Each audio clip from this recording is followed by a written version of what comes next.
Study morning presents. आज हम class 8 history chapter number 3 ruling the country side के बारे में पूरी डिटेल में पढ़ने वाले हैं। चैप्टर बहुत ही अच्छा है, इंटरेस्टिंग है। ठीक है, बस आपको थॉरली इनको स्टेप बाय स्टेप सुनते रहना है। तो सबसे पहले शुरू से शुरू करते हैं। ये कहानी जो है इसकी स्टार्टिंग ही दीवानी ऑफ बंगाल से शुरू हुआ। ठीक है, दीवानी यानी कि रेवेन्यू राइट, दीवानी यानी कि रेवेन्यू राइट। सो 12 अगस्त 1765 मुग़ल एम्परर को जो है मुग़ल एम्परर ने ईस्ट इंडिया कंपनी को एज अपॉइंट किया था दीवाने ऑफ बंगाल के तरीके से। ठीक है, अब यहाँ से ये कहानी स्टार्ट होता है। ठीक, As Diwani, the company became the chief financial administrator of the territory under its control.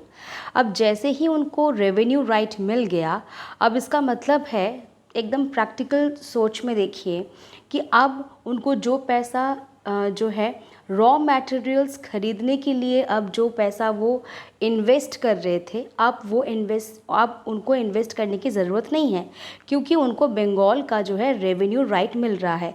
In short form और सिंपल में अगर बोले तो मतलब हमारे देश के ही रेवेन्यू से वो हमारे ही देश के रॉ मटेरियल्स को खरीद रहे हैं और हमारे ही देश में अपने प्रोडक्शन को जो है वो बेच रहे हैं दुगने दामों में। मतलब खरीद रहे हैं हमसे चीप कॉस्ट में पर बेच रहे हैं हमें दुगने दामों में। ठीक है, आई होप कि यहाँ तक क्लियर है कि ये स्टार्टिंग जो है वो दीवाने राइट से हुआ। The company came to colonize the countryside. यहाँ पे हम देखें कंट्री साइड का मतलब होता है विलेज लाइक एरिया। ठीक है, अब उन्होंने हमारे विलेज लाइक एरियाज़ में, जैसे कि यहाँ पे बंगाल की बात हो रही है, बंगाल में 3 सिटी उन्होंने अपने 3 विलेजेस वो अपने अंडर कंट्रोल कर लिया था। वहाँ पे उन्होंने रेवेन्यू सिस्टम भी उनके अंडर कंट्रोल कर लिया। अब यहाँ पे हम एक और चीज़ के बारे में पढ़ेंगे कि अपनी मर्ज़ी के क्रॉप्स भी इंडिया में ये ग्रो करना शुरू कर दिए थे। 3 चीज़ें हैं। ठीक है, दीवाने राइट मिलने से इनको क्या फ़ायदा हुआ, फिर किस तरीके से इन्होंने रेवेन्यू रिसोर्सेज को रीडिफाइन किया और अपने मर्ज़ी की चीज़ें कैसे यहाँ पे ये प्रोड्यूस करने लग गए। ये 3 चीज़ें हम इस चैप्टर के बारे में पढ़ने वाले हैं। Revenue for the company. ठीक है, तो अब मैंने अभी जो आपको डिस्कस किया था कि पहले जब ये लोग हमसे इंपोर्ट करते थे कि जब इनको जो है हमसे इनके गुड्स जो खरीदने होते थे ये गोल्ड और सिल्वर के एक्सचेंज में ख़रीदा जाता था, क्योंकि हमें तब प्रॉफिट हो रहा था, क्योंकि ये लोग अपने पैसे को इन्वेस्ट कर रहे थे। बट बंगाल के इस रेवेन्यू कलेक्शन से क्या हुआ, हमें लॉस ही हो रहा है और इनको फ़ायदा हो रहा है। ये जो पिक्चर आपकी बुक में भी है, ये पिक्चर एक्चुअल में जो है ये दिखा रहा है कि जो मुगल्स है किस तरीके से रेवेन्यू राइट जो है उनको मुगल्स ने ब्रिटिशर्स को कैसे दीवाने राइट दिया। ठीक है, आगे आते हैं।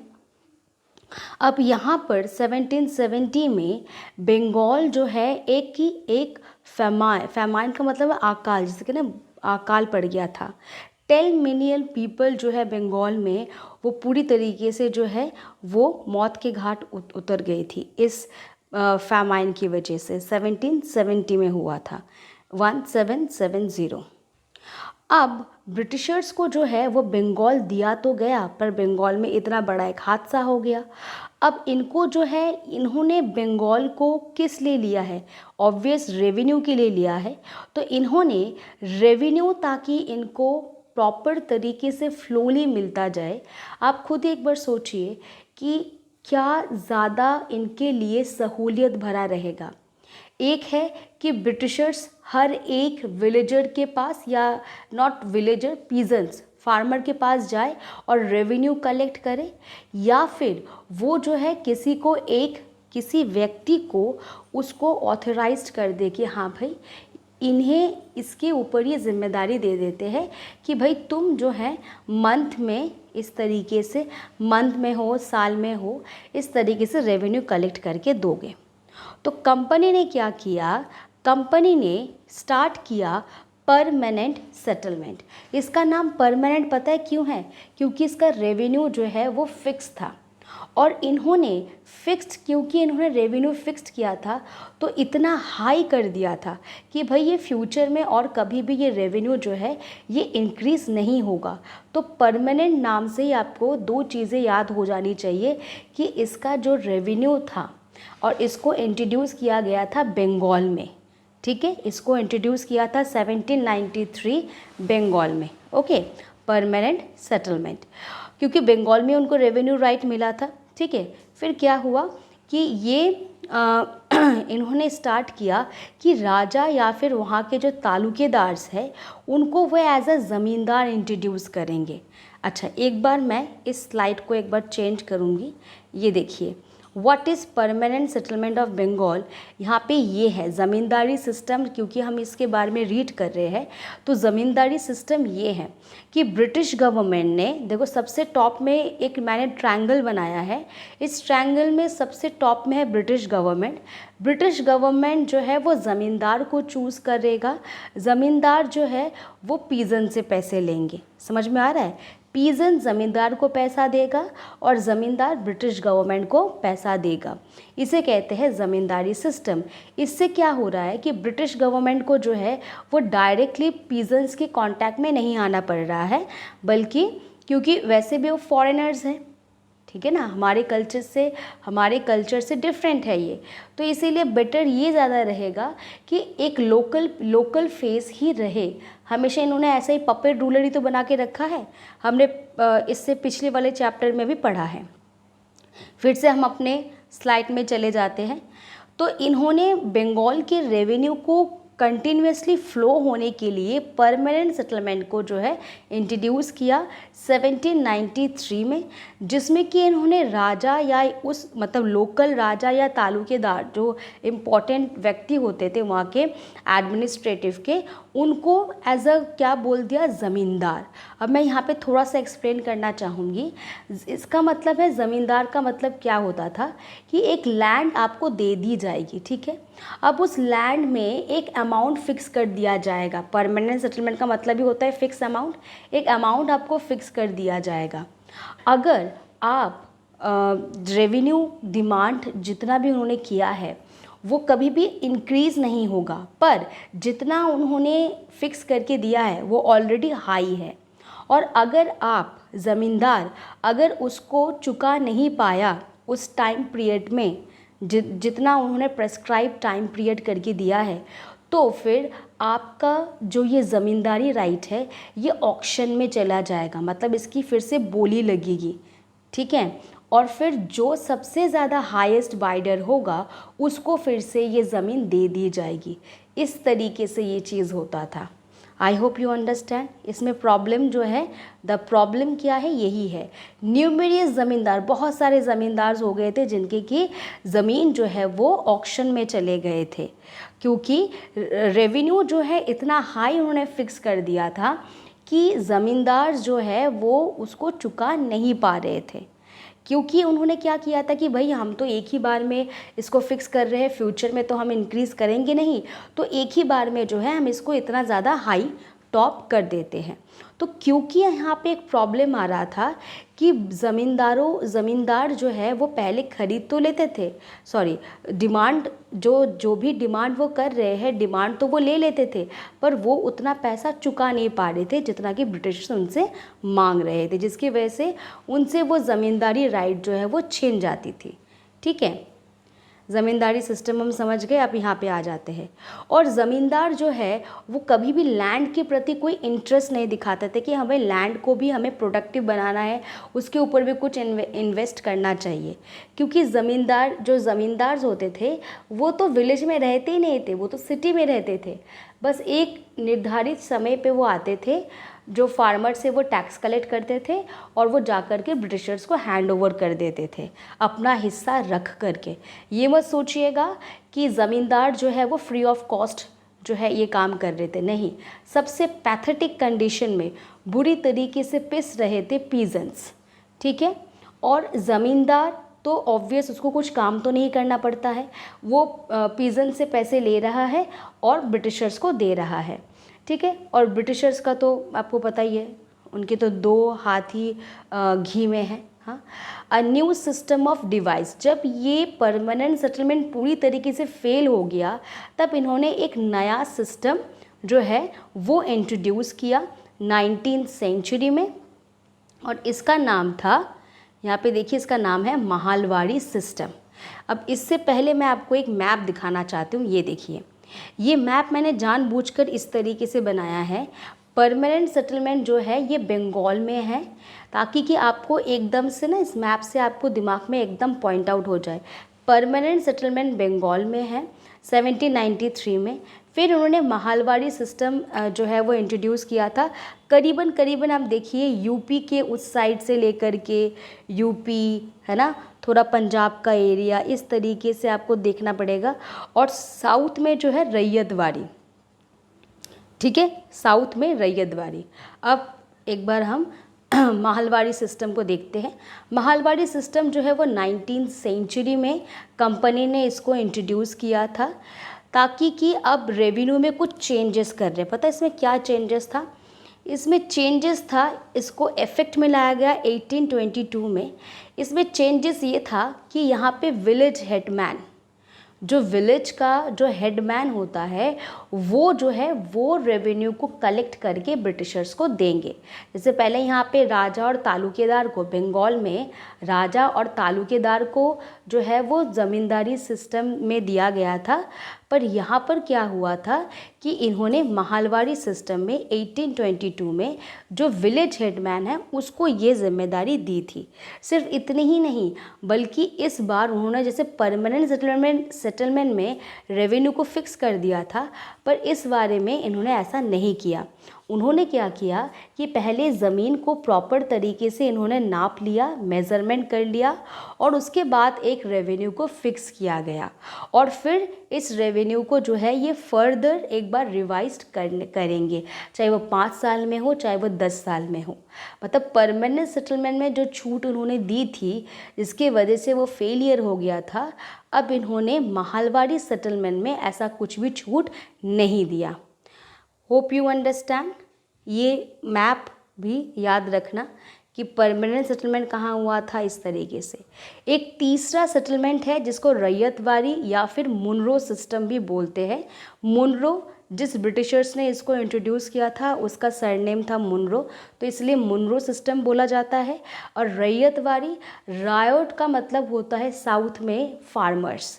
तो क्योंकि साउथ में जो है वो कोई ज़मींदारी या विलेज हेडमैन का कोई कॉन्सेप्ट नहीं है, तो वहाँ पर सीधा का सीधा फार्मर से ही इनको पैसे, रेवेन्यू इनको लेना पड़ता था। इसीलिए इसको 2 नामों से बुलाया जाता है, मुनरो सिस्टम या फिर रैयतवाड़ी। Hope you understand.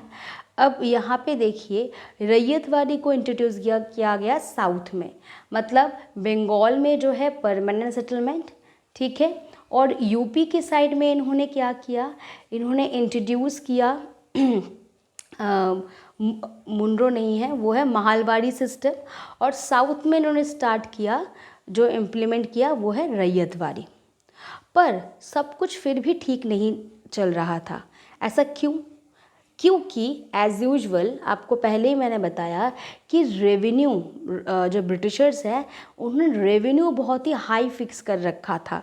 उनका रेवेन्यू डिमांड फुलफ़िल नहीं कर पा रहे थे, ना ही पीजेंट्स नहीं कर पा रहे थे। तो ऑब्वियस जो ज़मींदार है या विलेज हेडमैन है वो भी आगे पास नहीं कर पा रहा था, जिसकी वजह से रायोट्स यानी कि जो पीजेंट्स हैं वो विलेजेस छोड़ करके दूसरे जगह पे शिफ्ट हो रहे थे, क्योंकि उनको तो पता है कि अगर वो पैसे नहीं चुका पाए तो उनसे उनकी ज़मीन छिन जाएगी। जैसे ज़मींदारी सिस्टम है वो छिन जाती है, वैसे अगर पीजन अगर ठीक समय पे पैसा ना दे सके तो उससे भी उसकी ज़मीन छीन ली जाती है, ठीक है। तो यहाँ तक आपको ये कॉन्सेप्ट समझ में आया होगा। 3 type of settlement introduce in this time period, permanent, ठीक है, महालवाड़ी एंड रैयतवाड़ी, ठीक है। अब हम आ जाते हैं क्रॉप्स फॉर यूरोप। यूरोप में जो है हमारे इंडिया में बहुत ही ज़्यादा ओपियम, अब ओपियम का मतलब होता है अफीम, ये नशीली पदार्थ, और इंडिगो, ये बहुत ज़्यादा इसका मार्केट जो है डिमांड पे था। सिर्फ यही नहीं, और भी है, jute, T, sugar cane, wheat, ये सारी चीज़ें हैं।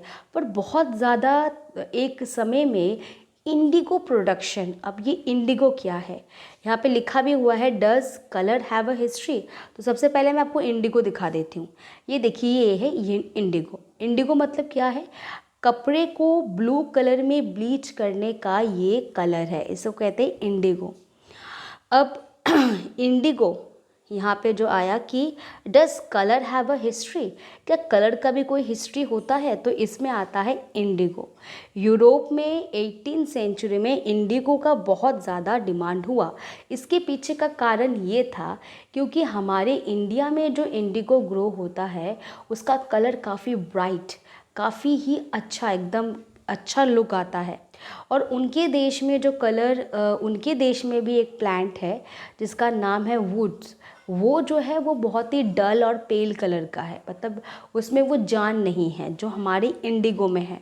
तो देखते ही देखते यूरोपियन मार्केट में इंडिगो का, इंडियन इंडिगो का बहुत ज़्यादा डिमांड जो है वो बढ़ गया। अब आपको पता ही है कि ये हमारे ब्रिटिशर्स जो है जहाँ भी इनको ज़्यादा प्रॉफिट दिखाई देगा ये वहीं पर ही चले जाएंगे एज़ यूजुअल। फिर 19th सेंचुरी में दे चेंज्ड देयर रूट, अब इनको करना है इंडिगो प्लांट्स। जैसे वो कुछ छोटे बच्चे नहीं होते, आज मैं क्रिकेटर बनूंगा, आज मैं फ्यूचर में टीचर बनूंगा, मैं डॉक्टर बनूंगा, जो हर 2 3 6 महीने में जो है अपने फ्यूचर प्लान चेंज करते रहते हैं। उसी तरीके से ब्रिटिशर्स को भी जहाँ भी लगता है कि भाई मेरा प्रॉफिट है वो वहीं पर ही अपना रूट चेंज कर लेते हैं। ठीक है, तो indigo, India was the biggest supplier of indigo in the world in 19th century. समझ पा रहे हैं कि कितना ज़्यादा, मतलब इन लोगों ने इंडिया को प्रेशराइज़ किया इंडिगो ग्रो करने के लिए। इससे पहले कि मैं आगे बढ़ूँ, थोड़ा सा आपको यहाँ पे मैं एक जानकारी देना चाहती हूँ कि इंडिगो जो है, अगर किसी खेत में अगर इंडिगो ग्रो हो जाता है, समझ लो, तो 2 3 साल के बाद वो जो लैंड है उस लैंड में फिर आप कोई क्रॉप नहीं ग्रो कर पाओगे, वो बिल्कुल बंजर हो जाएगा, क्योंकि इंडिगो के जो रूट्स होते हैं वो रूट्स जो है वो बहुत ही डीप तक, लैंड के डीप तक चला जाता है। ठीक है, तो तब उसके बाद जो है कोई दूसरा क्रॉप उसमें ग्रो करने के लिए बहुत ही ज़्यादा मुश्किल हो जाता है। Hope you understand. तो सोचिए कि एक ऐसी चीज़ जो कि हमारे किसानों के लिए बिल्कुल भी, हमारे किसानों के खेतों के लिए बिल्कुल भी सही नहीं है, वहाँ पे बताया जा रहा है कि इंडिगो जो है 19th सेंचुरी में सबसे बिगेस्ट सप्लायर था। जबकि इंडिगो जो है वो कोई फूड क्रॉप नहीं है, बल्कि वो कपड़ों को ब्लीच करने, कलर करने के लिए होता है। तो सोचिए कि जिस ज़मीन पे जो है वो फूड क्रॉप ग्रो होता है, राइस, वीट वगैरह, वहाँ पे इंडिगो ग्रो किया जा रहा है। और वो इंडिगो अगर एक बार आपने ग्रो कर दिया तो कुछ सालों के बाद आपका जो ज़मीन है वो बिल्कुल पूरी तरीके से बंजर हो जाएगी। सोचिए कितना बड़ा रिस्क है हमारे इंडियन किसानों के लिए। Why the demand for Indian indigo, इसका आंसर मैंने आपको पहले ही दे दिया। यहाँ पे देखिए, by the 13th century Indian indigo was being used by cloth manufacture in Italy, France, Britain to dye clothes. यहाँ पे इतने सारे देश हैं जो जिनको कि इंडियन इंडिगो ही चाहिए था। Indigo produce a rich blue colour whereas dyeing from wood another plant was pale and dull. क्योंकि इंडियन जो इंडिगो है वो काफ़ी रिच कलर में आता है, और इनके देश में, जो दूसरे देशों में जो होता है कलर जो यूज़ होता है वो ना बिल्कुल ही डल कलर का होता है, बिल्कुल ही उसमें मज़ा नहीं आता है। Britain turn to India. अब यहाँ पे देखिए, कंपनी अब अपने डिमांड को पूरा करने के लिए यहाँ पे इंडिगो को ग्रो करने के लिए इंडिया में आ चुके हैं। अब इनके साथ साथ कुछ एजेंट भी आ चुके हैं। ठीक है, जहाँ पर भी इनको लग रहा है ना कि हाँ भाई हम यहाँ पे अच्छा खासा कुछ मुनाफा कमा सकते हैं। अब यहाँ पर देखिए, यहाँ पे 2 तरीके के इंडिगो कल्टीवेशन की जाती थी, एक था नीच और एक था रायोटी। ठीक है, अब हम पढ़ेंगे कि नीच का मतलब क्या है। जो प्लांटर्स आते थे, जो एजेंट्स आते थे यूरोप से इंडिया में इंडिगो के लिए, मतलब हाई प्रॉफिट कमाने के लिए, तो उस मतलब क्योंकि उस वक्त वो ट्रेंड पे चल रहा था। तो तब ये लोग क्या करते थे कि उस एक ज़मीन को जो है लीज़ पे यानी कि रेंट पे ले लेते थे, और उस ज़मीन पे वो इंडिगो ग्रो करते थे और उसको दुगने दामों में जो है मार्केट में बेचते थे, क्योंकि मार्केट में इसका डिमांड बहुत ज़्यादा हाई था। अब नीच कल्टीवेशन के साथ प्रॉब्लम ये था कि ये जो है ये बिल्कुल हम बंगाल की बात करें तो बंगाल में सबसे ज़्यादा क्या ग्रो होता है, ऑब्वियस राइस। और राइस एक ऐसा क्रॉप है जो कि एक फर्टाइल लैंड में और बहुत ज़्यादा पानी की ज़रूरत होती है, एबिलिटी ऑफ वाटर बहुत ज़्यादा प्लेंटीफुल होना चाहिए, एक मॉडरेट क्लाइमेट होना चाहिए। ठीक है, ये सारी चीज़ें जो है इंडिगो को कल्टीवेट करने में भी लगता था। ठीक है, एक है फूड क्रॉप और एक है कमर्शियल क्रॉप जो कि कपड़ों को ब्लीच करने के लिए ज़रूरी होता है। तो बंगाल के जो फार्मर्स थे वो सभी इस वक्त जो है वो राइस को ग्रो करते थे।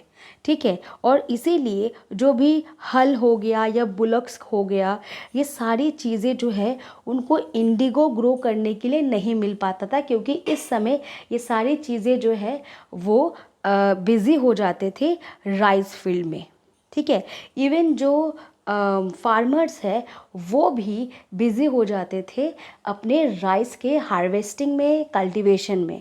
ठीक है, इंडिगो को ग्रो करने के लिए हमारे इंडियंस को कोई भी दिलचस्पी नहीं थी, यहाँ पे ब्रिटिशर्स को दिलचस्पी थी, क्योंकि यहाँ पे ब्रिटिशर्स मुनाफा कर रहे थे, हमारे इंडियंस को कोई भी दिलचस्पी नहीं थी।